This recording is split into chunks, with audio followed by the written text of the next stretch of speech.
Bueno, estamos ya grabando porque debemos dejar registro de todo. Yo no sé por qué esta generación de Alfredo Chacón es tan irresponsable, tanta videograbadora que hubo desde el año 1900 tantos y hicieron cosas maravillosas y no grabaron nada. Es que para mi generación grabado era una cosa que uno hacía Así es, con la mano.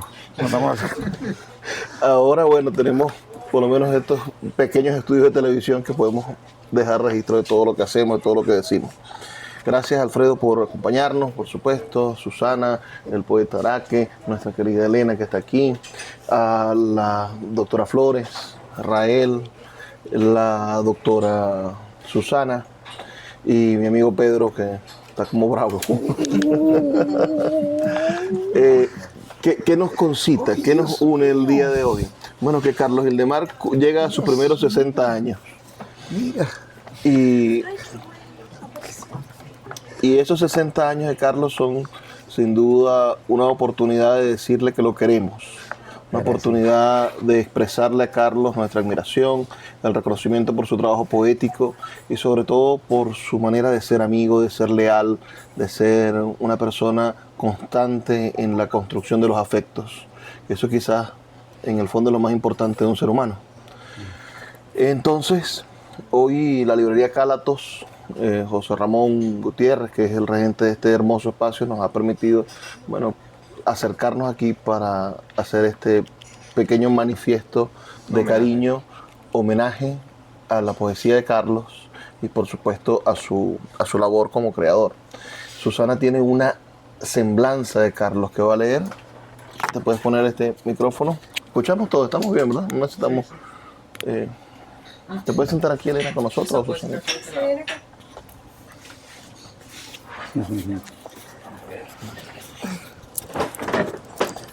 Estos muebles son resistentes.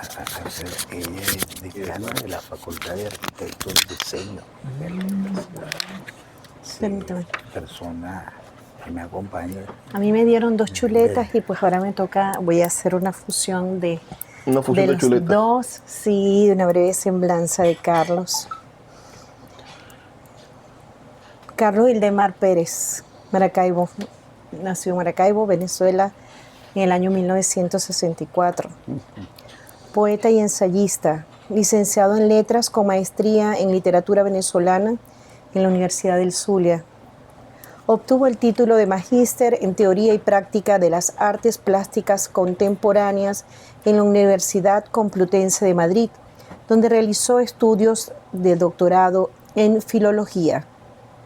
Fue director de la Escuela de Letras de la Universidad del Zulia durante 11 años. Actualmente es el director de la editorial de la Universidad del Zulia, Ediluz. Es miembro honorario del Movimiento Poético de Maracaibo. Ha recibido más de 20 distinciones por su obra poética. Su obra poética está compuesta por los siguientes libros: Los Heredarios, en 1989 y reeditado en 2013. Striptease de la muchacha más cercana, en 1991 y reeditado en 2012. Flores para cuando María Calcaño regrese, en 1992. Sermones para vivir aquí, de 1993. Papá Civil, 1993. A que no me come el gato, año 2000. Olas para niños navegante, del año 2000, que está también en edición bilingüe guayunaiki español en el año 2005. Traglavagetoria, del año 2003. El señor Homo sapiens se hace a la vida de poeta, año 2005. La mano de obra, poetología autocrítica del proceso creador, del año 2007. Chirriquiticos musicantes, del año 2009. Provinciano cósmico, es del año 2012 y reeditado en 2014. Tierra personal, del año 2013. Versos en compañía de Pío y Pía, año 2013. El vocabulario, año 2014. Variables de versión, año 2014. Más feliz que una lombriz, año 2014. Tan Tarantán, año 2015. Cuando sea grande seré, año 2016. El Poema Mundo 2021 y 300 universos y otros poemas tales, año 2022. Bien, me quedo con esa consideración. Bueno, esta es la reseña del vocabulario, la reedición del vocabulario, que es un poemario que la experimentalidad lo hace, le arruina la superficialidad y hermosura al poema instantáneamente, pero después las entendemos, ¿no? De este libro, a mí me gusta mucho este poema que se llama Turpial. Los lirutpaes crecen en ramas de oídas. Interno pulirta, marejada del aire. De aletear no oscurece el ripulat. En cada tlapriu las hojas parecen otros pájaros. Gracias al pico de un urtapi, el sol es sol. Y el amanecer existe solo si vuela un alpirtu. Entonces, dice Turpial con negrillas y subrayados, y después, donde están estas palabras raras, están en negritas. Lo que nos dice el poeta es que está sustituyendo la palabra turpial por estas palabras. Si lo leyéramos como se leen los poemas comunes y corrientes, sería algo así. Sería: los turpiales crecen en ramas de oídas. El interno turpial marejada del aire. De aletear no oscurece el turpial. En cada turpial las hojas parecen otros pájaros. Gracias al pico de un turpial, el sol es sol. Y el amanecer existe solo si vuela un turpial. Bravo. Bien leído. Yo les quería... Muchos años en un edificio que se llamaba el Turpial. ¿Sí? Yo les quería leer algo que escribí hace un tiempo para este libro, que es Vociferación de los Adentros, una antología que preparamos de la poesía de Carlos hasta el año 2012, que dice algo así. Dice: la memoria y el acontecimiento cósmico se suscitan en la voz de pocos poetas. Lúdica, la palabra se abraza de la poesía para encontrar en el poema su germinar génesis, en la primera aparición psíquica su posicionamiento reflexivo en el poeta. Explotan las frutas maduras para llenarnos la ropa, explotan en el patio mientras dos pobres niños, tan urbanos y rurales como el lector, van mirando los pájaros estallar en el aire y a las mariposas hacer su actuación de kamikaze a toda velocidad contra las flores. La observación se vuelve estallido y solo queda la aprehensión, el apropiamiento, la toma. Arde en el poeta la trépida palabra, el vocablo y la pausa sonora. Arde como un estallido. El propio estruendo se hace cataclismo en la boca mano del poeta para, en lo más profundo de las modelaciones, vaciarse en el crisol. Vaciarse en crisol, arder. Él mismo convoca la función de su palabra ojo para generarse en la ecuación homónima de la vida. Sin saberlo, dará el poeta la vida, más allá, el vigor. Sin saberlo, dará el poeta el pulso vocal, el habla radical. Sabiéndolo, dará, se dará. Allí, la aproximación definitiva a la realidad del poeta, a la conducente metafísica de la infancia, a la plusválica ecuación del placer, del primer amor, de la juventud que conversa con los ancestros. El poeta es la voz acumulativa de sus padres y sus hijos. El poeta es todos sus amigos en el mismo enamoramiento. El poeta es la ciudad misma que se deja esconder del lago. El poeta es el amante posmoderno y al mismo tiempo el saetante crítico de la poesía propia que no termina de ser canto o súplica. El poeta está en construcción y maduración. El poeta es laceración del pasado y maceración de lo vivido. El poeta es una misma lengua que se condensa en el habla más recóndita de su día a día. en su atemporal pasado-futuro de memoria aún no vivida, siempre estando por vivir. El poeta, la síntesis precisa de lo mencionable. Carlos Hildemar Pérez encabeza lo que podríamos llamar la generación del 80 de la poesía escrita en el estado Zulia, una generación habitada por importantes voces que trastocaron las tradiciones paisajísticas e ideológicas a la que estaba suscrita la poesía de la ciudad de Maracaibo.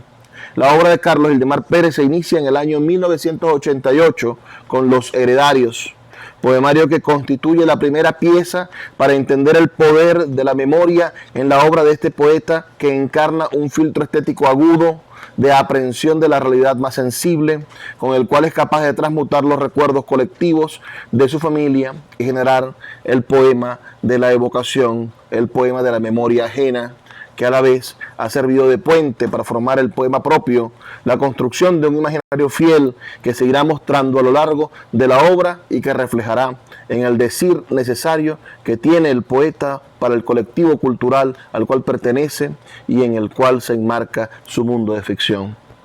Veremos los ecos de Los Heredarios en sus posteriores libros y la recurrencia de objetos de la nostalgia, la flor de cayena, el patio, la mata, que servirán de talismán a un lector avisado para comunicar los poemas en la construcción de un mismo signo.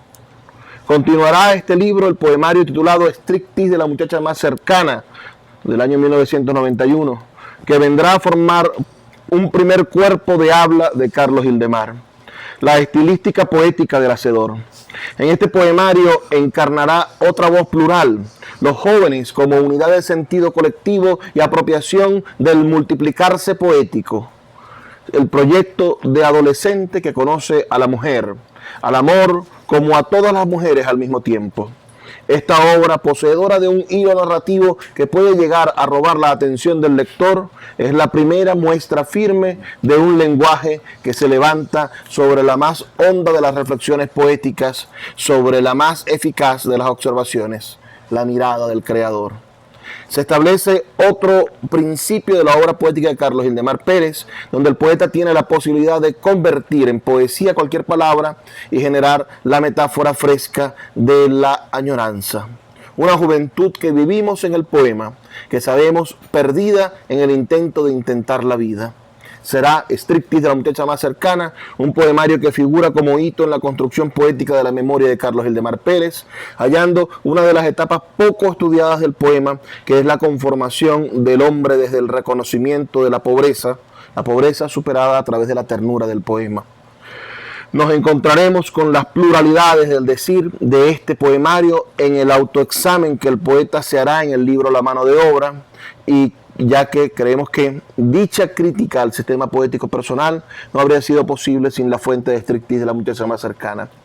En 1992 saldrá a la luz su tercer poemario, Flores para cuando María Calcaño regrese, donde se hará evidente la necesidad experimental del alma de Carlos Hildemar Pérez, la idea de renovación y conocimiento. Carlos Hildemar alcanza un puente entre la voz de María Calcaño, que ha padecido siempre de malos lectores, y la suya, su voz de poeta inquieto que genera un poema bífido, la palabra bilateral, la expresión poética bicéfala de la poesía zuliana. Asombra la capacidad del joven poeta para construir un universo poético que revaloriza la obra de María Calcaño sin abandonar el propio registro. Somos testigos de la enceguecedora voracidad del poema y del poder que trasciende la idea costumbrista venezolana para desarrollar en su escenario la evocación universal en sí de una mujer poeta que se antepone y ocupa al hombre poeta, pero al mismo tiempo lo completa y disgrega en la sensación fantasmal e invocativa del texto. En el año 1993 ve la luz el poemario Sermones para vivir aquí, que demuestra las honduras de su reflexión desde el poema. En este libro produce una de sus tantas propuestas de creación, la versión, la reversión del texto con posibilidades de variaciones tanto sonoras como semánticas a partir de fórmulas expresivas de su primer texto derivador. La versión a la que nos atamos en este poemario no es una versión temática, sino vocálica. La versión de la voz, de la vocal como conducto original del habla, la versión de la primera sensación, del primer instinto, la versión de la misma intuición poética llevada a la quinta presencia, es decir, a 5 vertientes de la misma voz. Es un libro denso que toma al lector en su primer juego de versiones y lo conduce en un vía crucis por la paisajística maracaibeña, de la más efervescente apreciación poética de la realidad instantánea y universal. Quizá uno de los más logrados trabajos de interiorizar para afuera la Maracaibo que el poeta siente y habita en sus adentros. Toda la fuerza de la cotidianidad se traspola en la palabra para generar el hecho único que tiene cabida en el poema. El poema es la Maracaibo irrepetible de Carlos Hildemar Pérez, que en contradicción muestra 5 formas de ser ella misma en el poema. Así, el pensamiento poético se eleva a la instancia de realización física, donde lo que vemos es un proceso de mutación que el poeta ha sembrado en nosotros. Maracaibo siempre la misma, pero otra a través de la ficción. Maracaibo como el punto de partida para los haceres del habla, el escenario inmóvil, quizás silencioso, que el poeta elige para recrear todo lo que es poéticamente posible. Sermones para vivir aquí es un libro necesario en el conocimiento de la idea ciudad que significa Maracaibo para los poetas. En el mismo año 1993 publica Papá Civil, un libro diferente en la tradición temática de Carlos Hildemar Pérez, pero estrechamente asociado al pensamiento poético y al sentir del alma. Será una confesión plena de su situación política, el desarraigo de la dirigencia, el desconsuelo del electorado. En este libro se debe estudiar la estructura y reacción del pensamiento poético en la construcción de un poemario de orden social afectivo que implica otro proceso de transmutación de saberes y de la generosa fuente autobiográfica del poeta. Así, Papá Civil es un testimonio colectivo, poeta, sociedad, pueblo, poesía. Papá Civil es una obra que poematiza la situación política del país. El poeta sociedad toma la palabra de la política costumbrista de este país adolorido que el poeta siente y las convierte en queja, protesta poética de su voz, de la voz del pueblo, del poema manifiesto. El poema manifiesto será fermento que acune la rebelión del poema. El poema manifiesto, sin la presencia obvia del panfleto ni la cacofonía del análisis político, se revela en la armonía del análisis poético y predefine la oralidad de la provincia cósmica. En el año 2000 serán publicados sus 2 primeros libros infantiles, Odas para niños navegantes y A que no me come el gato, así como sus anteriores libros vendrán a fundar una poética para la creación infantil. Estos libros son poseedores de la naturaleza interna del poeta, de la fuente cristalina que bulle de sí y llena las palabras, y contento con ellos, suscrito a los procesos conscientes que el poema alimenta, los procesos conscientes del poema, alimenta otro capítulo de la ternura para conmover una diversidad de lectores abierta y antitradicional para la literatura infantil en lengua española. Conoceremos en el 2004 Tragla Vegetoria, que se registra como el primer intento de poesía experimental de la ciudad de Maracaibo. En este poemario encontramos su contacto con el habla, en su estado más bruto, en su condición única de idiolecto. Y la voz del poeta persiste como un patrón universal que dará sentido a la fonación, que semantizará los sonidos y generará el poema primero, el poema lógico, el poema más cerca a nuestra memoria auditiva. Este poemario, en el mejor sentido matemático, será un ejemplo de la abstracción del lenguaje como estructura de significados infinitos y, al mismo tiempo, tangiblemente inexistentes. A los estudiosos del lenguaje les podrá interesar este poemario que reta los principios del lenguaje propuestos por Ferdinand de Saussure, llegando a la producción de un lenguaje poético que, aunque no se sustente en la convención lingüística del hecho poético, no tiene imagen acústica que conduzca al significado pleno de los ejercicios que comunica. La comunicación en Tragla Vegetoria es un proceso consciente de construcción infinita de lenguajes posibles. Es una forma indecible de todos los poemas venideros. En el año 2005, Serviluz, el Servicio de Biblioteca de la Universidad del Zulia, publica el poemario El señor Homo sapiens se hace la vida de poeta, libro que considero entre los manifiestos eróticos más importantes de la poesía venezolana. Es un llamamiento al amor, a la corporeidad y a la relación profunda que el poeta creador humano guarda con su amada creadora humana, todo por la gracia del poema. El poema es la cópula clásica del ser poético y el ser amado. Es el poeta quien se ve amado y quien ama. Es el poeta quien se halla ante la satisfacción de ser poeta amante. Es el poeta quien conoce la necesidad emocional del amor y la convierte en testimonio, en testamento de la pasión más humana del elegido poeta.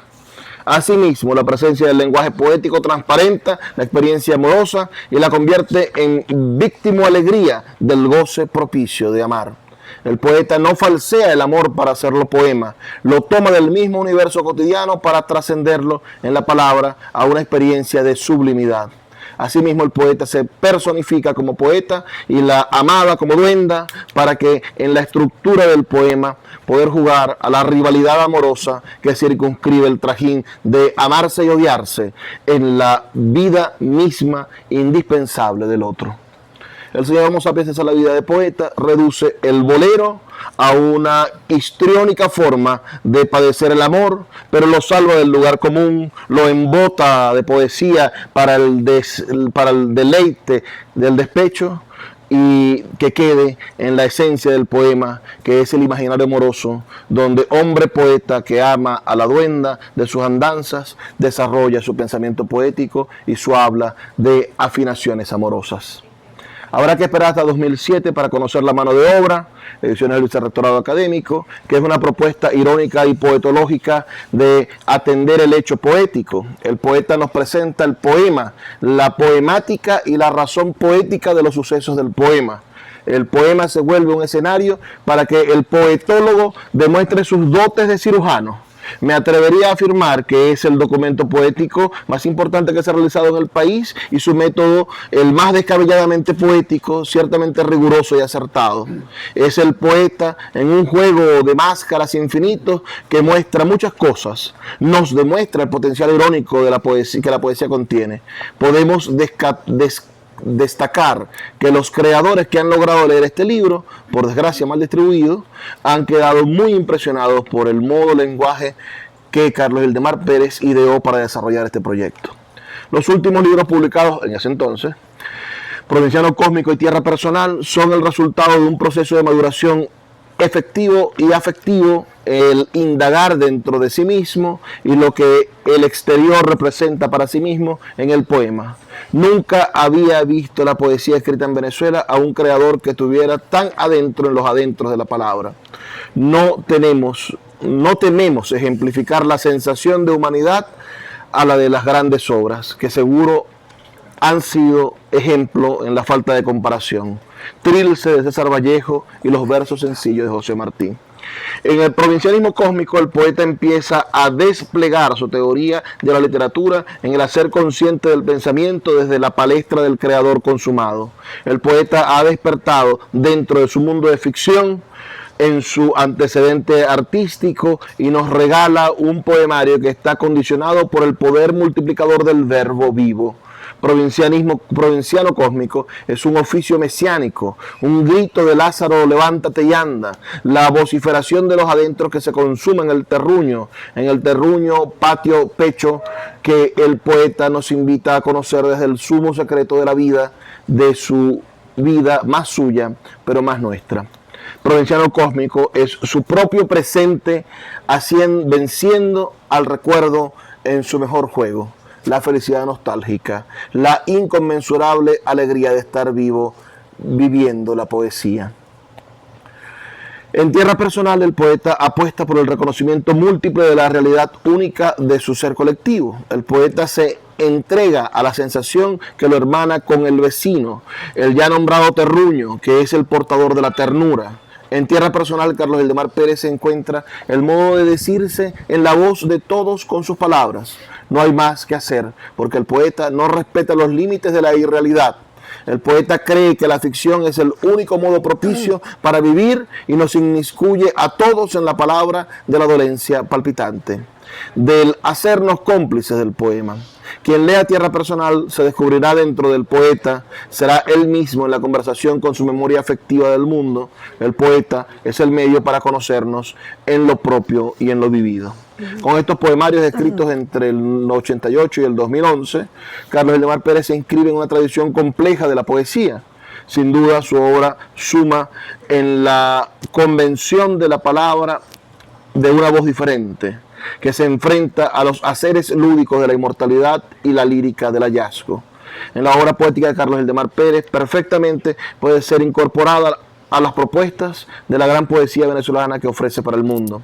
No por menos es una de las voces más auténticas de nuestra poesía contemporánea, pero sin mezquindad, para decir desde un punto de la galaxia comandada por sus palabras, sin ningún resquemor, hacer de Maracaibo o escribir desde el Zulia.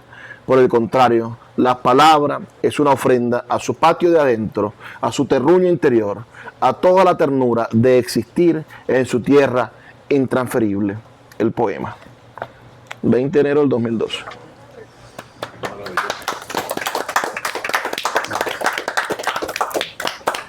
Bueno, la dinámica que les ofrezco es que leamos un poema de Carlos y lo comentemos.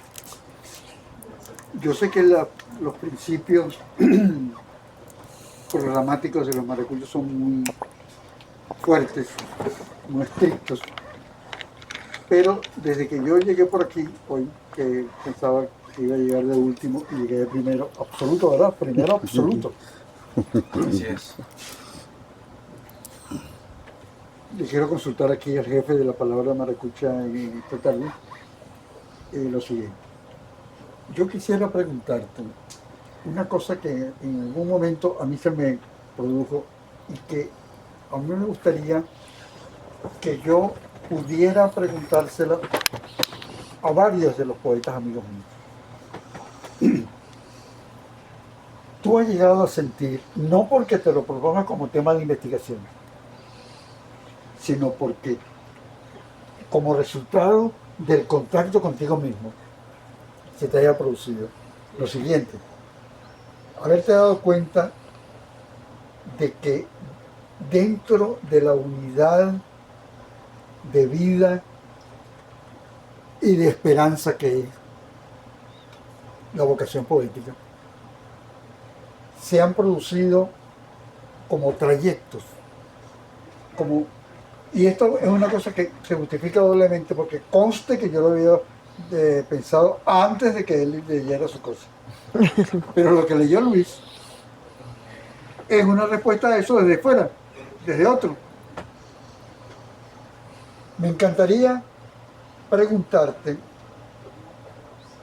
si tú has sentido que en la unidad de tu entrega a la poesía se han despejado, se han trazado trayectos que tú puedas en algún momento haber distinguido como tales.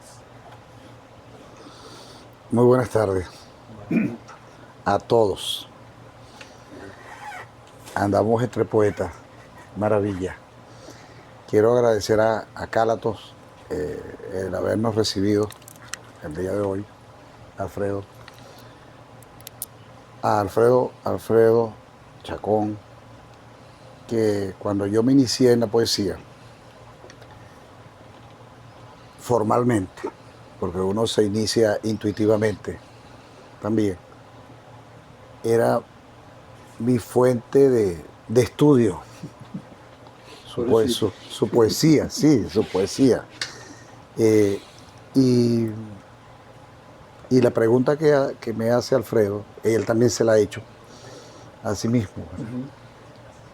Uno va viendo los cauces. Y a mí me ha preocupado mucho la poesía desde el punto de vista de su hacer. De su hacer. Eso he tratado también de llevarlo a los talleres de poesía. Es decir, no hay nada en los talleres de poesía que yo he dictado que no haya sido escrito por mí anteriormente. Nada. Esa es la experiencia que se transmite. Y aprovechando, no hay mal que por bien no venga, en ese caso, aprovechando lo de la pandemia, yo pude dictar un taller de poesía, es decir, fuera de Venezuela, porque se hizo a través de las redes sociales, de la llamada virtualidad, y tuve el contacto con gente de Chile, de Argentina, ¿no? Y esto me llevó a repensar ese proceso creador.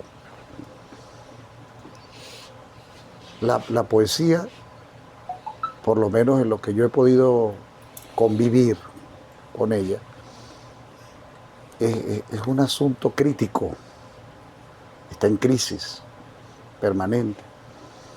Y abrir esos cauces es ir dejando como huellas, ¿no? Las huellas de uno, y uno las revisa, las pone patas para arriba, las pone patas para abajo, las busca. Y llega un momento donde yo llegué a decir, Alfredo, no voy a escribir más. Lo que voy es a dedicarme a promover lo que he escrito.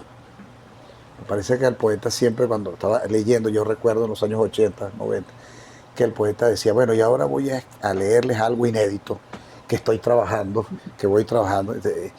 Y no se había conocido bien el libro anterior, cuando ya el poeta estaba dando información sobre otro anteproyecto de creación. Y creo que la poesía venezolana es el gran género, o sea, que puede ofrecer, que podemos nosotros los poetas venezolanos ofrecer al mundo, más que cualquier otra de los géneros. Nosotros somos una sociedad de poetas, ¿no? Y que tienen además sus tendencias, cada poeta tiene sus tendencias. El asunto está cuando uno se autoetiqueta y contribuye con la crítica para que a uno lo encierren en una pequeña cajita. Entonces, a mí me ha interesado la poesía desde estos puntos de vista.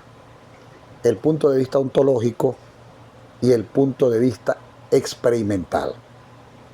Y creo que esa es la poesía, para mí particularmente.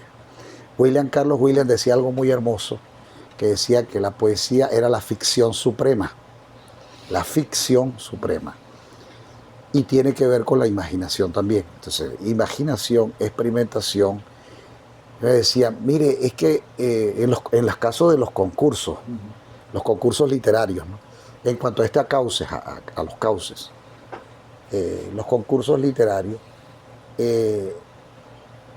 se obtenía el premio y entonces lo llamaban a uno, perdón, es que nosotros pensábamos que usted era fulano de tal, otro poeta, ¿no? Otro poeta. Pero es que su poema se puede leer también en Egipto y va a causar la misma impresión que me causa a mí. Yo no lo creo, ¿no? Pero que dice los jurados. Y entonces eso le va permitiendo a uno ir dando como un deslinde de lo que hacemos como poetas. Y me preocupa mucho es la falta de imaginación y de pensamiento poético en el poema. Ese ha sido mi trabajo. Fundamentalmente concentrarme allí. Yo le pregunto, bueno, ¿dónde está lo poético de este poema? Llamado poema. ¿Dónde está el pensamiento poético? En una oportunidad yo vine a Caracas a dictar un taller, un curso. Yo no sé si estaba, poeta, no sé si estaba, sobre cómo piensa el poema. No cómo piensa el poeta del poema, sino cómo piensa el poema. Y a veces la inteligencia del poema supera las expectativas del poeta. Y entonces son preocupaciones mías, son mis temas, digamos así, ¿no? Por supuesto, no hay poesía sin ontología. La gran poesía es ontológica. No vamos a decir mística, pero sí ontológica, el ser, ¿no? Y en Alfredo Chacón, por ejemplo, tenemos un gran ejemplo de el lenguaje convertido en un minimalismo en un momento donde era una gran propuesta, que ya no era el poema fragmento, ni era el poema síntesis, sino que era el poema total, esos poemas breves, que la gente inmediatamente catalogaba de haiku, o se iban por allá. No, nosotros tenemos una tradición muy fuerte de la forma, estoy hablando ya no de la temática, porque nos reducimos a las temáticas. La poesía es forma y cada vez es más forma, más forma. Entonces eso es la experimentalidad, uno de los causas. Y creo que voy a insistir en esto. Y también con la poesía infantil, que veía que había una poesía infantil muy rural, muy de rima boba y de un empobrecimiento de las capacidades imaginativas que habían allí. Y entonces creo que en la poesía para niños hay también otro cauce que viene a reforzar las otras búsquedas, que son básicas. Yo me arrincono en esos tres planteamientos: lo experimental, lo ontológico y la imaginación poética. Yo he llegado a decir en esta búsqueda que el azar no existe, que el azar es un invento formal de los surrealistas que les funcionó en los primeros 25 o 30 años, pero ya después eso se hizo como una norma, ¿no? Una experimentación muy básica, vacía. Y esas son mis preocupaciones fundamentales, ¿no? Ahora, que digan que pertenezco a una ciudad, eso no es así, porque pertenezco al universo del lenguaje. Mi territorialidad es el lenguaje, o por lo menos es lo que pretendo, lo que busco. Yo recuerdo una oportunidad que me invitaron a las lecturas de Chacao, los jueves creo que era, y Alfredo fue el maestro de ceremonia. Y él dijo, bueno, y aquí tenemos de la República del Zulia, ¿no? Esa fue la presentación que hizo Alfredo. Y yo le digo, bueno, agradezco al poeta Alfredo que pertenece a la República de Caracas. Entonces, un poco, ¿no? Para las respuestas, ¿sabes? Las respuestas. Porque tienden a uno a ubicarlo, y entonces lo desubican a uno. Cuando lo ubican a uno, lo desubican, ¿no? Y entonces uno tiene que estar trabajando con la ubicuidad. ¿Entiendes? Estar posiblemente en todos los lugares. Y yo, como poeta, no puedo ser un poeta inglés ni francés. Yo soy un poeta caribeño. Tengo conciencia de poeta caribeño. No soy latinoamericano, soy un poeta caribeño, ¿verdad? Y creo que esa escritura pertenece a esas hablas que, como bien dice Luis, en lo que escribió, y se lo agradezco, porque él ha estudiado mi obra, puede hablar de mi obra porque él ha estudiado. Y habla del idiolecto, que ya no es un dialecto, sino un idiolecto. Y me ha interesado mucho también lástima que ya no puede estar, pero que seguro que se hubiera podido Yolanda, ¿verdad? Yolanda Panti hubiera estado, y también dijo que iba a estar el poeta Santos López. Bien, estaba emocionado, se emocionó cuando supo que íbamos a hacer esto, Alfredo. Y que ella decía que los poetas teníamos algo de autismo. Yo creo en eso. Fervientemente creo en esa condición, en ese mundo que se crea el poeta,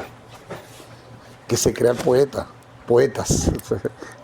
Entonces yo creo en esto, más que a uno lo quieran territorializar desde el punto de vista geográfico, más bien territorializarlo desde el punto de vista poético, fundamentalmente, Alfredo. Entonces, bueno, esa es la inquietud. Y para niños, creo que hay una libertad que uno se puede dar, y los poetas a veces quedamos muy escolares, con el perdón de la escuela, que queremos que sean pedagógicos o didácticos, no, que queremos que sea poético. Básicamente es eso. O sea, a mí me emociona el hecho de haber podido trajinar estas décadas a través del poema, pero para buscar lo poético. Digo, el poema, una cosa es cuando tú abres la ventana y entra el cielo. No es que el cielo está afuera, y ahí comenzó lo poético. Como lo dice Cesare Pavese en el oficio de poeta. ¿no? Cuando él explica poéticamente, cuando dice cuándo comienza el poema, ¿no? Y cuando comienza el poema, entonces aparece la poesía. Y nos está pasando que, también lo decía Octavio Paz, ¿no?, que el gran tema de la poesía, del poema, es la poesía. A mí particularmente, yo me voy más por eso, el lenguaje, la poesía. Ahora, si ese lenguaje que yo utilizo, por ejemplo, un poema que a mí me gusta leer siempre que puedo, que está en Provinciano Cósmico, aquí, que se llama Doña Ángela Hernández de Pérez. Yo no me sé ningún poema, pero a ver si lo recuerdo de memoria, que dice: ahí está el patio, muchacho, donde el alma te se cayó. A mí ese te se cayó, me va a lo primigenio del lenguaje. Los margariteños. Te se cayó. Pero ese poema lo publicaron aquí, gracias a un amigo que hizo una selección en un periódico que se llamaba Tal Cual, o se llama Tal Cual, la sección literaria, hermosísimo, ¿no? Ese espacio literario. Periódico de Teodoro. Ajá, Literales creo que se llamaba, el espacio literario, ¿no? Literales. Bueno, pero me sorprendió porque este amigo Marco Trigliano hizo la selección. Marco Trigliano, exacto. Que también quería venir para acá, ¿no? Él estaba para el encuentro de hoy. Y corrigieron el te se cayó por se te cayó y echaron a perder el poema. Mataron el poema. No, yo dije, pero ¿cómo es posible? ¿Me entiendes? Entonces pusieron se te cayó, no es te se cayó. Y luego el poema abre comillas y cierra comillas, porque eso es un poema que yo tomo de la boca de un ser humano directamente. El alma está ahí, muchacho, en el patio, donde te se cayó el alma.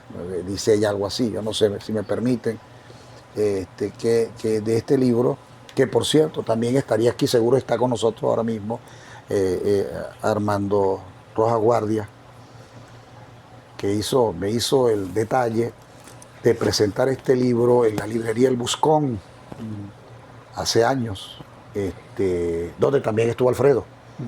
No sé si te acuerdas, también estuvo Alfredo, y él dijo unas cosas, hizo un análisis, creo que se puede ver por internet, ¿no, Luis?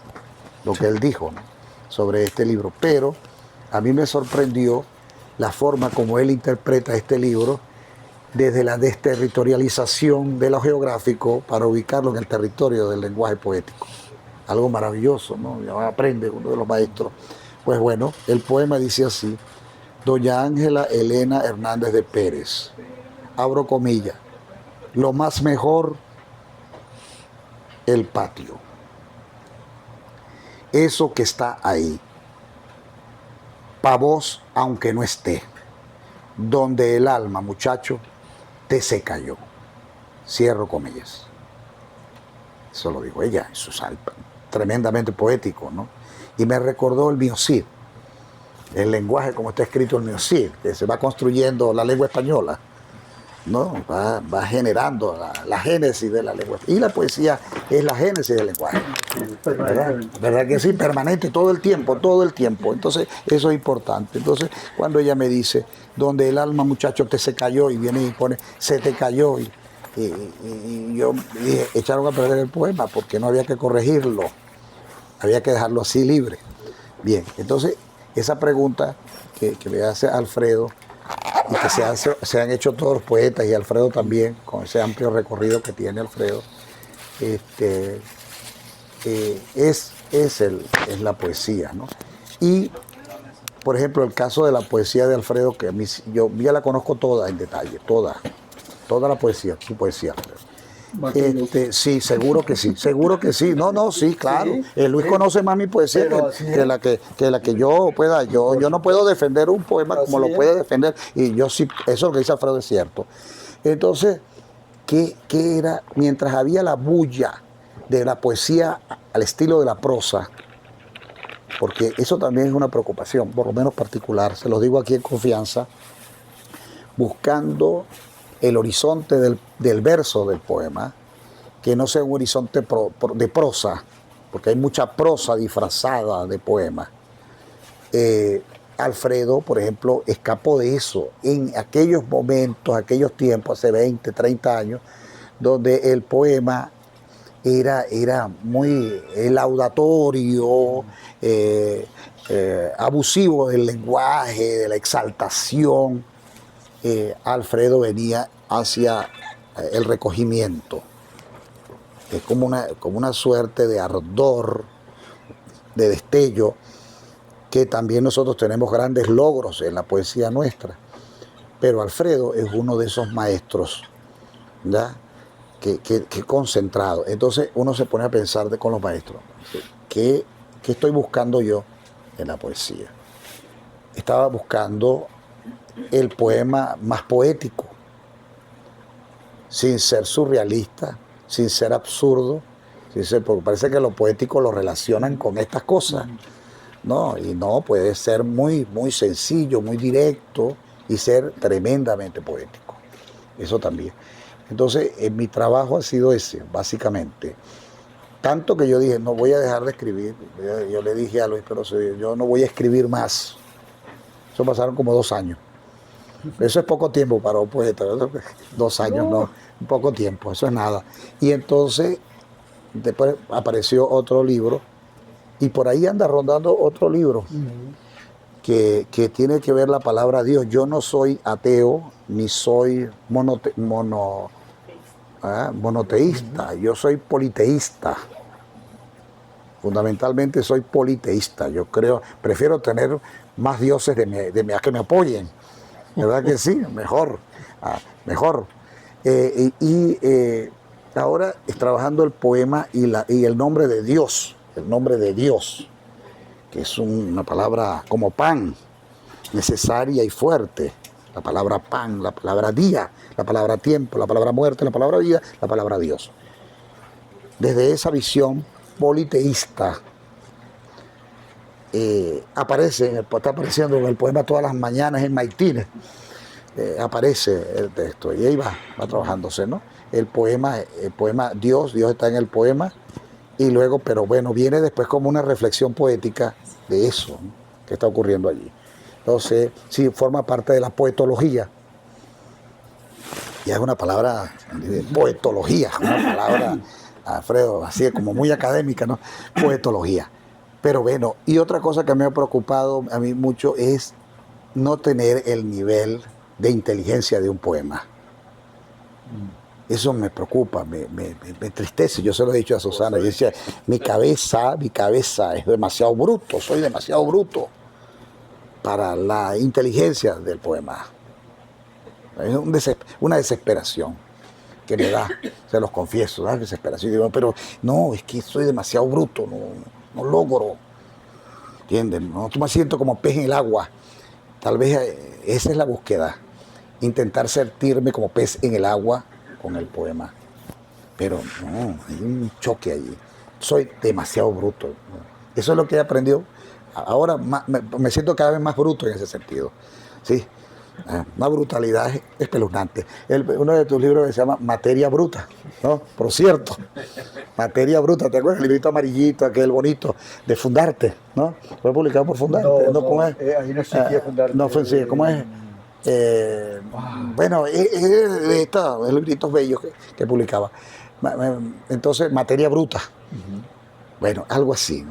No solo hay materia bruta, también hay poetas brutos. Y yo me siento como un poeta bruto frente a esos poemas que, bueno, que yo cuando los leo, yo digo, no, este poema está muy mal escrito. Por ejemplo, es fastidioso, ¿no? Esto. Yo me imagino como un director de teatro, me ven las obras de teatro de otros y se les va. Entonces yo digo, no, esto es demasiado mal escrito. Pero bueno, ya está ahí. Y esa es como, otra cosa, reversionándose. Cuando yo le mostraba, en materia de lenguaje, le mostraba a Alfredo strictis, pero como un muchacho va a escribir strictis así, strictis. Un amigo me decía artritis de la muchacha más cercana, ¿no? Porque es cómo le escribe. O sea, es que el poeta, y lo decía Lezama, ¿no? Lezama Lima, la poesía no resiste la escritura, no la resiste, rompe con la escritura. Entonces, strictis, igual que heredarios, pero yo era uno un polluelo. Esta palabra no existe, existe la heredad. Pero lo heredario no existe. Pero bueno, yo no sabía del lenguaje. Lo que pasa es que el poeta no sabe del lenguaje, ahora también. Entonces, striptease, porque cuando lo escuchamos, el striptease de la muchacha más cercana, pensamos en inglés. Pero aquí, artritis, como decía mi amigo, striptease. Y lo mismo pasa con Tragla Vegetoria. Tragla Vegetoria, donde todos los textos, hicimos por cierto una lectura sonora, que yo le había puesto al principio con mi hija que toca el violín, que vive en Buenos Aires.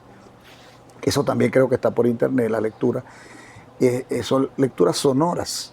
Y entendemos como se leía un poema en el siglo XIX, como se leía un poema neoclásico, como se lee un poema. Entonces, vamos haciendo práctica. O el afecto que pueda transmitir, cómo suena. Pero es como suena.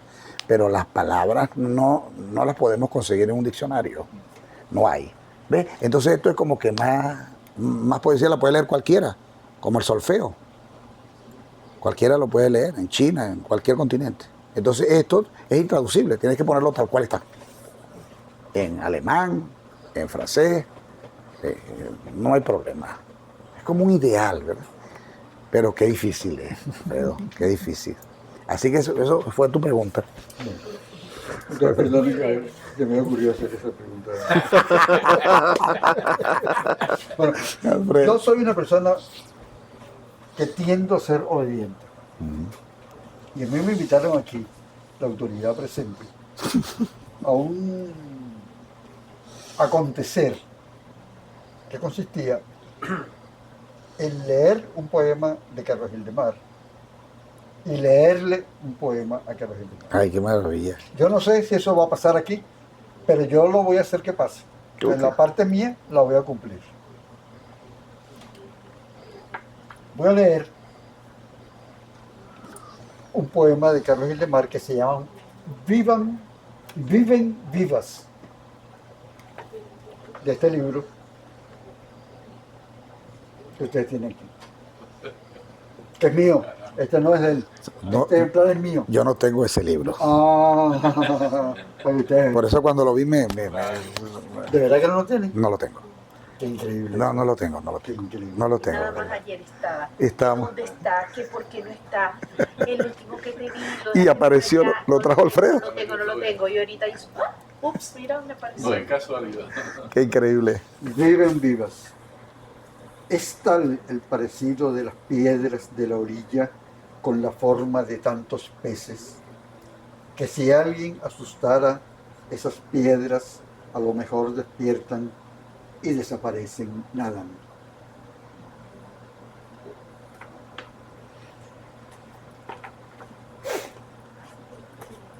Lo voy a mano por si acaso no sé, empezaba a no traer nada, y entonces te voy a regalar esto y te voy a regalar esto. Bravo, bravo. Y ahora, para cumplir mi Por favor, mandato, por favor. Lo voy a mandar montar. Así es. Y lo voy a poner en las paredes de mi corazón. pues no hay ninguna indiscreción aquí. Ojalá la haya. Oh, la haya. Y de este, que es mi último libro publicado, Bellísimo libro. el que se llama Sin mover los labios, les voy a leer este poema. O sea, tiene un número 5 ahí, yo no sé de qué, del tinte árido, el número 5. Hablo como si entendiera las palabras que oigo. Las palabras que oigo discurren entre el silencio y otros restos del tiempo. En las palabras que oigo deletreo sílabas que no llego a decir. Muchas gracias. Muchas gracias, Luis. Muchas gracias. hablando del poeta y el lenguaje, ¿no? No entiendo. Pero esto me lo llevo. Así, el balbuceo. O sea, ¿cómo escribir el balbuceo? Me preocupa, más que buscar el murmullo, más que la palabra, esa palabra, ¿no?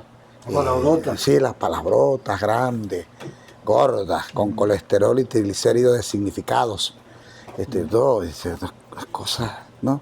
El hilillo, lo que queda del raspón, el tizne.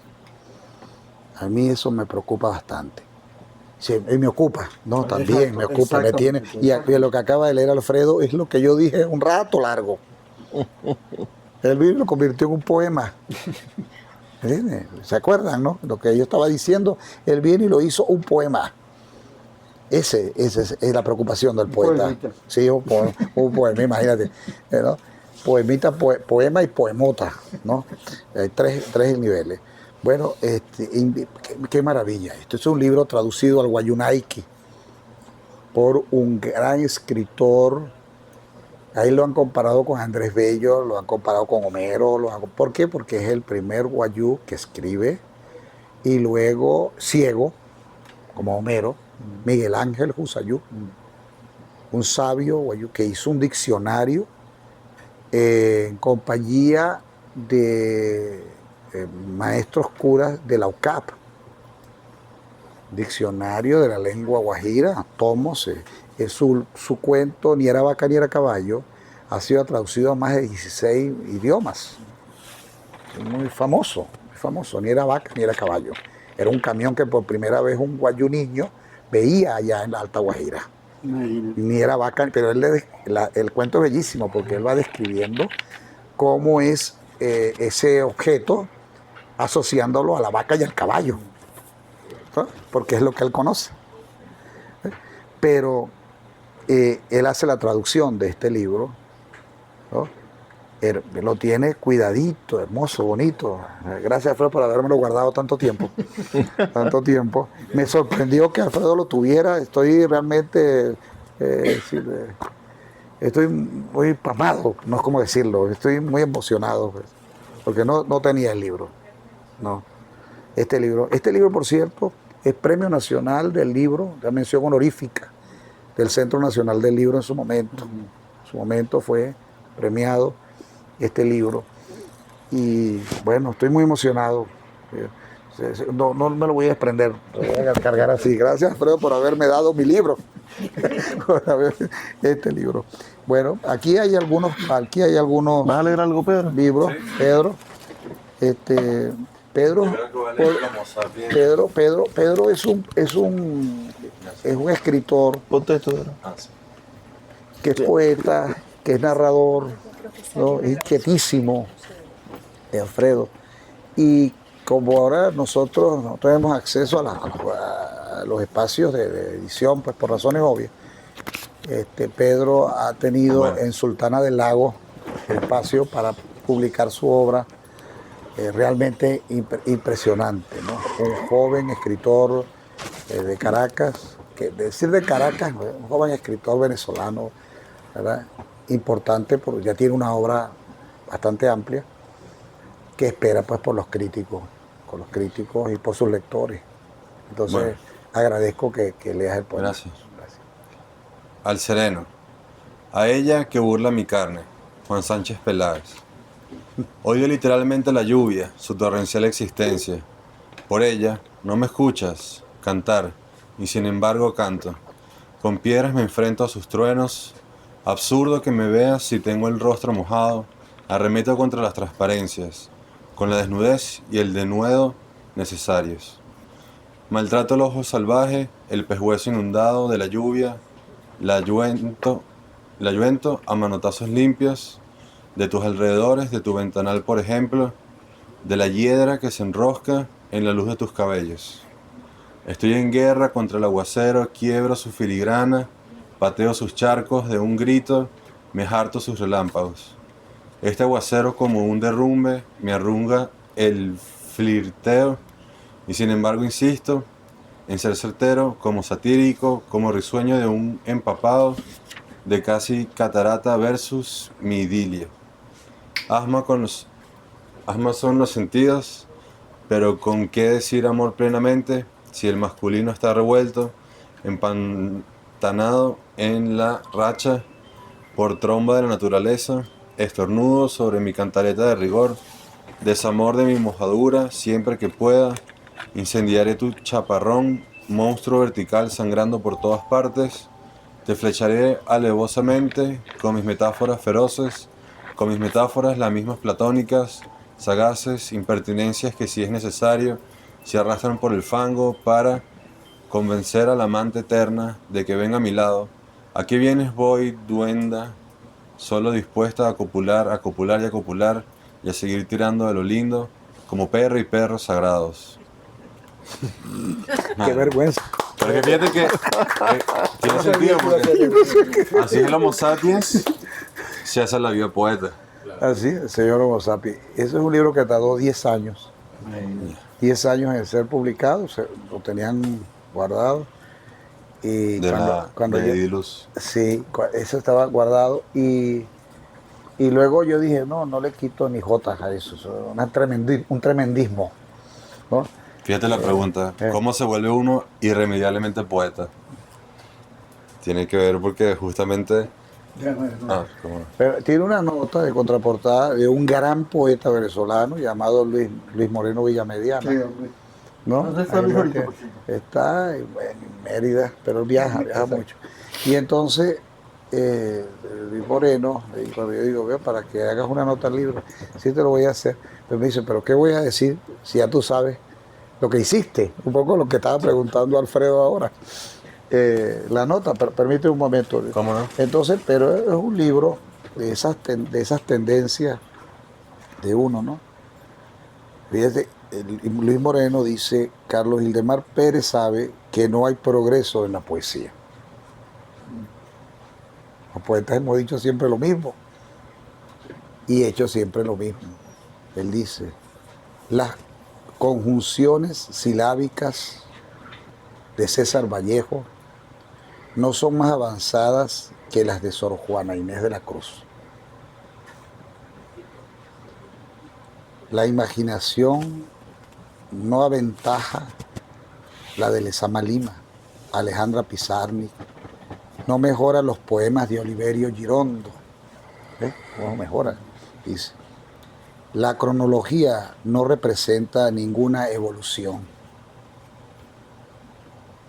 Y dice, el señor Homo sapiens se hace a la vida de poeta, expone, sin embargo, un cambio, el desarrollo mítico de un mortal cualquiera, el paso necesario de hombre a 2 veces hombre.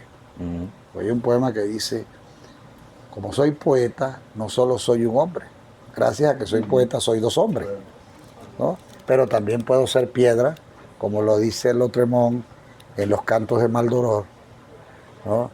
Que dice, creo que es el 5.º canto, dice, este 5.º canto no sé si lo empieza una piedra o un árbol, y, oye, a cantar una piedra, y el poeta se puede convertir. El poeta es la metáfora de todo eso, ¿no? Y lo dice aquí Luis Moreno Villamediana. Dice, el nombre es anacrónico y a la vez apropiado. Supone que el avance del personaje legendario de la obra es moral y no histórico ni literario. He aquí al hombre, he aquí al joven, viejo. Termina él con esa nota acá que le hizo este libro y que es un libro donde tiene epígrafes de poetas y un poco para la presencia, ¿no? Dice, uno como poeta, ¿qué aporta a la cultura universal, ¿no? Esto ya es una disquisición ya muy personal, ¿no? ¿Qué aporta uno? ¿Para qué sirve esto? Bueno, para tratar de ser feliz, sobre todo. Y eso es lo que se busca, ¿no? Aquí en este libro, que al fin he recuperado gracias a Alfredo, Olas para niños navegantes, y esta nota que no la he leído, estoy muy emocionado, ustedes no se pueden imaginar. Por ejemplo, hay un poema que dice, el lago se ha dormido y seguro estará soñando con ir a la mar. Buenísimo. Es decir, me decía, pero esto es para niños. El lago se ha dormido y seguro estará soñando con ir a la mar, ¿no? Y sobre el lago, un barco lleno de sol, como una naranja madura. Eso, para niños. Y Yo le voy a leer uno que tengo yo para esta ocasión. adelante. Este lo escribí yo, editado por Sultana del Lago, mi poemario 3. Dice así. 8. Sucedió mientras no podía ver, sucedió a plena luz. Claro que lo hubiese detenido, claro que lo hubiese postergado. Lo bueno es tal vez que nada sale de esto, lo bueno es tal vez que se puede recuperar. El ron de la botella llegó al piso. El ron de la botella bañó la nevera. Lo puse ahí para que se enfriara, pero fue entonces cuando lo cerré mal. Al sacar la botella me parecía vacía, pero es que su líquido no es para derramarse, a menos que sea en gargantas. Pero es que su líquido no es para derramarse, a menos que sea en vasos con hielo. El ron circula por el interior de la nevera, como preso en una cárcel, como templario en la orden, como masón en la logia, como cristiano en la iglesia, como monje en la montaña, como comprador en la tienda, como piloto en el avión. El ron circulaba en el interior, perdido sin encontrar el vaso. Gota tras gota, el líquido se derramaba en la nevera. Mientras yo hacía mil y un cosas, mientras yo buscaba en diccionarios, mientras yo me bañaba solo, mientras yo subía las escaleras, mientras yo veía las nubes, mientras yo lavaba lo de anoche, mientras yo respondía a tus llamados. La botella que horizontalmente descansaba se fue vaciando como un pulmón, se fue vaciando como un globo, se fue vaciando como un río. No para volver a llenarse, sino para perderse en la inmensidad, fría y escalofriante de la nevera y sus alimentos. Pues no era vino que como sangre se convierte, pues no era sangre que como vino se convierte. Este es ron que con hielo se disuelve, este es ron que con limón se acompaña. Gota tras gota, los animales no saben del ron, los animales no saben de su textura, los animales no saben de su olor, los animales no saben de su efecto. El ron es ajeño en su botella, de ella no debe salir sino para ser servida. Miles de botellas de ron, miles de litros de ron, miles y miles de este líquido que tomo ahora, mientras te llamo, mientras te veo como una alucinación, mientras te traigo, ahora que lo tengo yo. Para que lea. Un poco largo. Sí. Pero así más o menos, sí.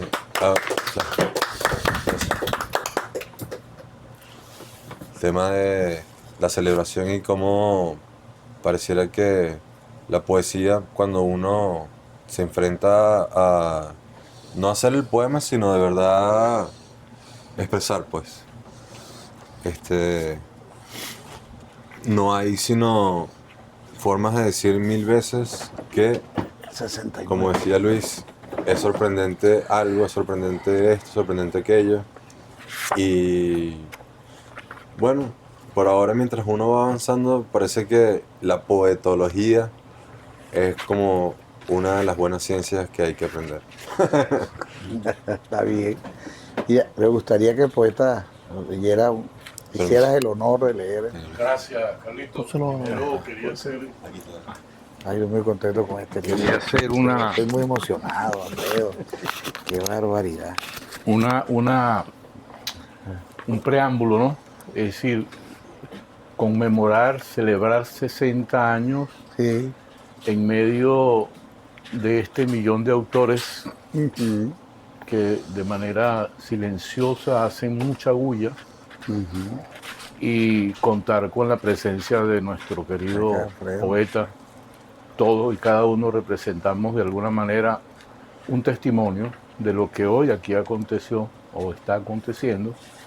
Es algo que se pierde, que precisamente ahí hay una voz, ahí hay vida, ¿sí? Que escapa del poeta, pues, si está ahí en el ambiente, ¿no? Y es 9 personas que representan un mundo. Qué interesante esto. Este poema se llama Besarte. Hertabes los pezones intuitivos de tu alma, seguir el destino de tus entrañas, alta esbre, revesta, para reventar intacta tu cielura, En tus gemidos estreba el femenino, cuerpo a cuerpo, tecer manantial, errebás depravado hasta volver a la inocencia. Qué bello. Qué bello, qué bello, qué bello. Cosa tan maravilloso. Ahora, pero léelo, Ajá. el besarte, porque él lo leyó transgrediendo. Ahora, ¿Dónde está? ¿Dónde está el...? Ahí mismo, solo Ahí. le va a cambiar la palabra. Ah, ok. Esa. Ajá. a ver.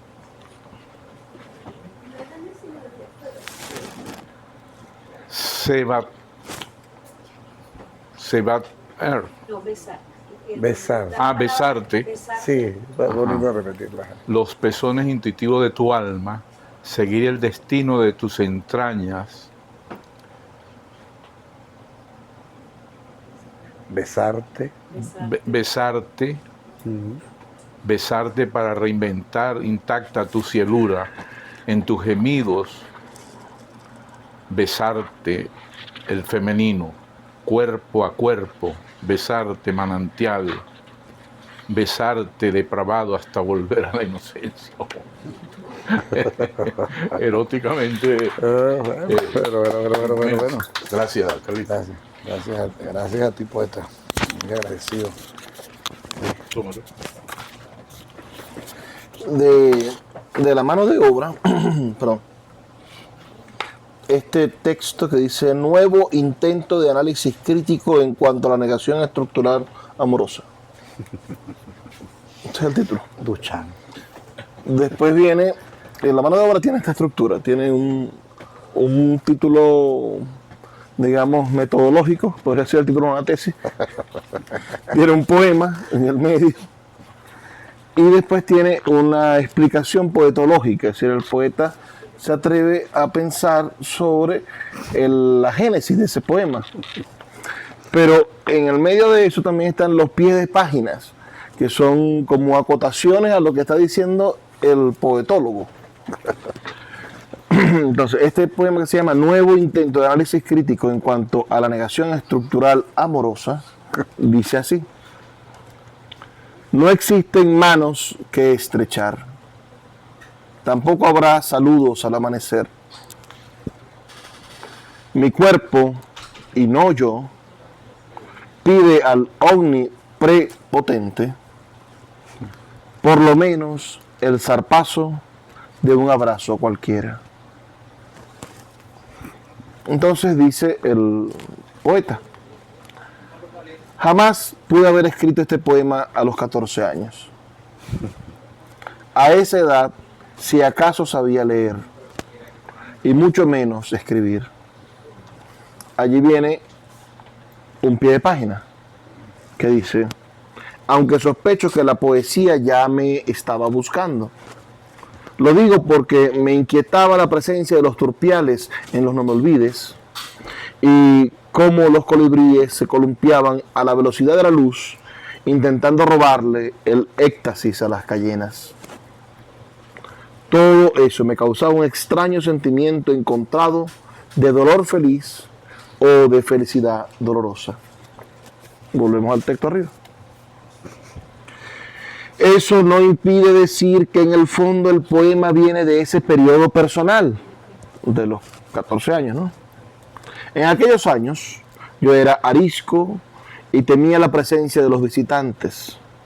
Cuando escuchaba que alguien extraño llegaba a la casa, corría a esconderme en cualquier parte, especialmente iba al patio o me subía al techo. Otro pie de página que dice, trepando por el tronco de uvitas playeras, cuidando de no electrificarme con los gusanos peludos, o subía por las ramas del limonzón, esos frutos que los recuerdo como soles manuales que mi madre sabía amasar en una olla grande como un pozo hasta convertirlos en resplandecientes dulzuras. Seguimos arriba. Permanecía el tiempo que fuera necesario oculto allí, contemplando el cielo boca arriba. Solo cuando mi madre me llamaba a cenar volvía a ser visible de verdad. Yo deseaba que me llamara para darme un abrazo, pero ella estaba razonablemente ocupada con sus ollas. Esa indiferencia no me hacía sufrir. Intuía que la vida era así y nada más. Hoy sufro por la falta de conciencia que tuve para sufrir. Ahora que mi madre me vive abrazando, sufro más que antes. Y eso que tengo la misma edad en la que murió Rimbaud a las 10 de la mañana, el 10 de noviembre de 1891, en el Hospital de la Concepción de Marsella. Muchas veces, la biografía del poema requiere de la confesión del poeta como una desembocadura literal.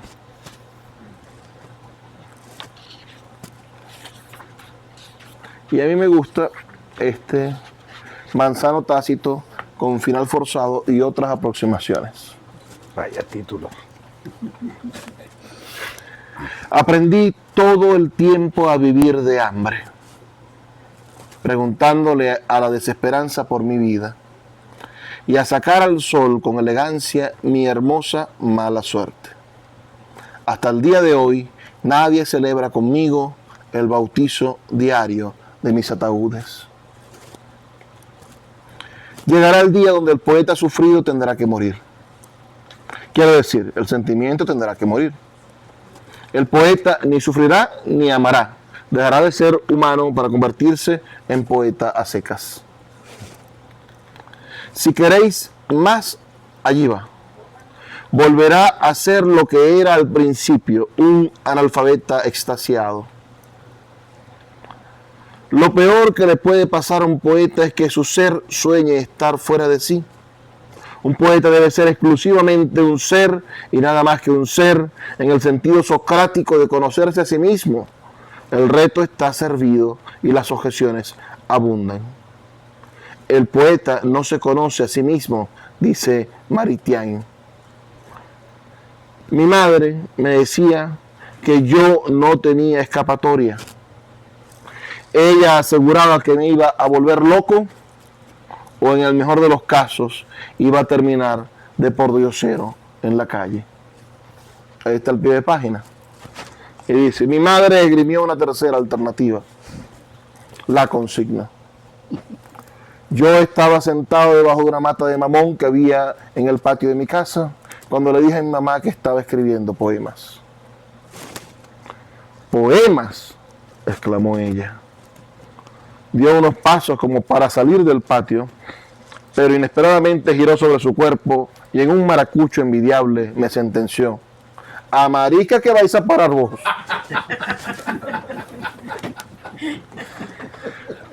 Ay, pero La mano de oro. es que hay dos razones, eso tiene una continuación, porque es que escribir a máquina en esa época, imagínate, y además escribiendo poesía, ¿no? Entonces a máquina escribían las secretarias. No sé, con el concepto de secretario no se manejaba. La secretaria, la Olivetti, sacaba la cinta negra, pasaba a la cinta roja, ¿no? Entonces teníamos dos colores. Y ella me veía a mí ahí sentado escribiendo y emborronando la resma, ¿no? Ahí las 500 páginas todo el tiempo. Y sí, eso fue cierto. Entonces, claro, además de escribir a máquina, ahora tu hijo escribe poesía. O sea, definitivamente no vamos a... Se perdió la cosecha, pues. Se perdió la cosecha. Se perdieron esos reales. Eso ocurrió. Esa fue mi entrada triunfal a la literatura venezolana. Esa fue mi entrada triunfal. Entonces, bueno, agradezco mucho al movimiento poético, de donde Alfredo también es miembro honorario. Somos miembros honorarios del movimiento poético de Maracaibo.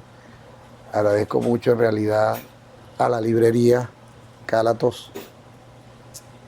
Está rodeado de, como dice el poeta, está rodeado de tantos libros a la espera de sus lectores que seguro siempre vienen. Hay gente que está, uno hace una fiesta, ¿no? Y de pronto tiene bebidas, la bebida popular, la cerveza. Dice, pero ¿para qué vas a poner una botella de vino? Porque alguien se tomará una copa. O de ron.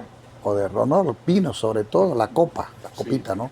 Entonces, bueno, estas son copas de vino exquisito Cada libro es eso. Y estoy muy agradecido de la presencia de ustedes. Si no hay el amor por la poesía, no estaríamos aquí nosotros. Todos. Y a los que no conozco, espero que ahora nos hayamos conocido más, ¿no? Y estoy a las órdenes. Y Alfredo, a mí me gustaría, cuando sea grande, ser como Alfredo Chacón. Porque Alfredo tiene esa vitalidad, ¿no? Esa vitalidad extraordinaria. Y para mí, este regalo que yo hoy no voy a dormir. Porque es que estoy muy emocionado, se los digo en verdad, no saben cuánto. Porque estoy muy emocionado, no tengo más que decir en este sentido, ¿no? Que Alfredo me haya regalado este libro y le voy a pedir que me lo dedique. Alfredo, que me dedique el libro. Me dice, bueno, lo tuve por tanto tiempo y voy a pedirle que me dedique mi libro a Alfredo, porque estoy verdaderamente muy emocionado. Porque precisamente ayer hablábamos del libro, porque ayer conocí a una de las hijas de Miguel Ángel Usayo. ¿Verdad? Y ella me dijo que si yo no tenía el libro, yo no lo tengo. Tengo el Ni primer. ella tampoco. Ni ella tampoco. Imagínate. Entonces resulta que este libro es un libro que se hizo una selección, tiene 2 ediciones. Olas para niños navegantes, que no está traducido, que son como 100 textos. Y luego de esos 100 textos se hizo una selección para hacer este libro.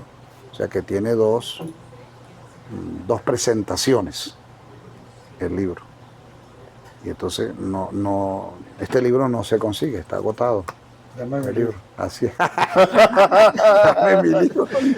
Alfredo, no, dedícamelo, Alfredo, por favor. Bueno, Qué bueno. vamos a... ¿Quiere decir algo, poeta? No, decía yo que vamos a terminar la grabación y que nos tomamos un café más si ustedes desean. Sí, bueno, Carlos deja realmente, no digo un pedazo, sino un gran continente de cosas acá, de emociones. Y a mí en particular, pues, con Carlos descubrí en Maracaibo muchas de esas cosas de las cuales aquí se ha mencionado. Y me atrevía precisamente a viajar todos los fines de semana a Maracaibo porque quería estar con Carlos en sus talleres y Sí. con Luis. Sí. Que era un momento- Es que es una cosa curiosa, ¿no? Yo puedo ser un echón, ¿no? Porque el poeta viajaba del oriente del país en en Ciudad avión, Bolívar. de Ciudad Bolívar, todos los viernes, para poder estar a las 9 de la mañana en el taller de poesía que yo dictaba en aquel entonces. Él viajaba en avión, ¿verdad? Para estar en mi taller de poesía. Y eso verdaderamente es... Yo quisiera saber si hay otra persona... sí, es decir, que él viajaba. Sí, viajaba en avión, dormía y en Maracaibo para luego poder amanecer y estar a tiempo en el taller. Es un poeta realmente... Estaba en un avión. Sí, fletaba un avión. Fletaba un avión. Bueno, eso yo quisiera saber. Claro, la gente que ha estado en mis talleres después se convierten como, está con uno, ¿no? Aunque yo no dicto talleres así regularmente, pero son poetas todos, sí, es sagrada presencia, ¿no? Todos son poetas extraordinarios y aquí está la dedicatoria. Era para Carlos Ildemar, mi libro suyo. Buenísimo, Bueno, muchas gracias. Y gracias, bueno, mañana en verdad cumplo mi edad. Mañana me toca nacer. Todavía no he Bueno, nacido. yo te voy a hacer una última carta. Mañana me toca nacer. Y yo digo una cosa. Estás rompiendo fuentes. Sí, ahorita mismo estamos esperando. Exactamente. Dilatando. Y me siento muy extraordinariamente, o sea, agradecido. No sabes cuánto, no sabes, es decir, Luis, y yo sé que los poetas que no pudieron venir hoy, que son poetas de mi más alta estima, como Santos, como Miguel, sé que están aquí también. Lo mismo, repito, que Armando Rojas Guardia, con el cual yo tenía una estrecha amistad. No nos vemos tanto. O sea, por ejemplo, yo, Alfredo, pero cuando nos vemos es como si no nos hubiéramos dejado de ver nunca. Es una cosa espiritual, ¿verdad? Y agradezco realmente, ¿no? Todo aquí, pues, en Caracas y en cualquier parte, también en Maracay, cuando me ha tocado, en Valencia, Luis, que hemos estado, los poetas. Yo primero que hago es dónde están los poetas y nos reunimos, ¿no? Para conversar, para hablar de poesía, por supuesto, para libar cuando se puede y para comer, ¿eh? Es importante. Entonces, pero yo, por ejemplo, también hay otro gran amigo que quisiera que quedara constancia acá, que llega mañana, que es Armando José Sequera, es un hermano también, y él ha hecho seguimiento mucho al trabajo mío para niños. Yo confío mucho en ese trabajo. Creo que los niños son poetas naturales, ¿verdad? Nosotros, el asombro y la inocencia. Y yo creo mucho, mucho, mucho en eso, en el trabajo de la poesía para niños. Muchísimo. Muchísimo, sí. Sí, pues dice, ¿qué libros queda? Bueno, Olas para niños navegantes, los demás lo pueden eliminar. O sea, por ejemplo, ¿no? Como ya tengo Olas para niños, entonces ahora puedo decirlo. Usted iba a decir algo. Quería decir algo. Buenas tardes. Buenas tardes. Primero le quiero agradecer a Luis la invitación a venir aquí hoy. Y después quiero agradecer a todos los que están aquí. Porque yo escribo ensayos, escribo cosas, ¿no? Pero no termino como... ¿Qué es esto? Bueno. Ese es un micrófono. ¿Aquí? Sí. Ahí. No le da... Ok. Lo que pasa es que últimamente, ¿no? Estoy escribiendo algo que yo no sé si son poesías, poemas o qué rayos es, no sé, son solamente escritos. Pero es como... Bueno, escribo porque no me queda más remedio que escribir. O sea, es una cosa que no la puedes evitar, es una cosa que te arrastra y no lo puedes parar. Entonces, así como que escribir sobre cualquier cosa, pero cuando las cosas impactan, pues si no las sacas del alma te mueres. Entonces es como ese proceso. Entonces, claro, es como acercarse un poco a través de ustedes, que sí saben lo que es la poesía, porque yo me declaro ignorante del tema, o el poema o lo que sea, ¿verdad?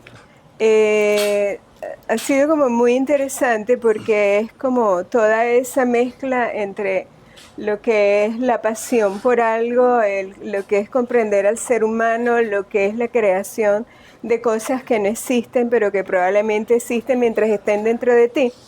Entonces es como darse como un trancazo con la realidad. No sé cómo decirlo de otra manera, a través de todo lo que cada uno de ustedes ha dicho, de lo que cada uno de ustedes ha vivido, ¿verdad? Y digo, bueno, seguiré escribiendo porque no me queda más remedio. O sea, porque es inevitable, porque es algo que está ahí, ¿no? Así es. Sin embargo, yo prefiero escribir otras cosas, realmente. Me es como más real. Escribir ensayos, cuentos o cosas. Pero, sin embargo, esto es como otra cosa que no logro comprender todavía y considero que el poeta está como por allá lejos. Y uno está como aquí, como viendo lo que está pasando, ¿no? Entonces, de verdad que gracias, ha sido como una cosa muy hermosa y de verdad que agradezco a Luis su invitación y a todos ustedes. El hecho de estar aquí y de hacer lo que hacen. ¿Le gustan los poemas que leímos? Sí, claro. Gracias. Mire, como se acostumbra con mucha frecuencia que los textos tengan ilustración, yo le voy a regalar a Carlos Indemar una pequeña ilustración, una pequeña bioilustración. Maravilla. Cuando tú naciste, yo tenía la edad de Carlos. Increíble. Ahí te lo dejo. Increíble. En 3 meses lo vengo a buscar. Increíble. Ahí. Yo iba a cumplir 60 y entonces vamos a pasar todas de silla. de silla al lado. Exactamente. Aquí está el- Bueno, muchas gracias a todos. Gracias.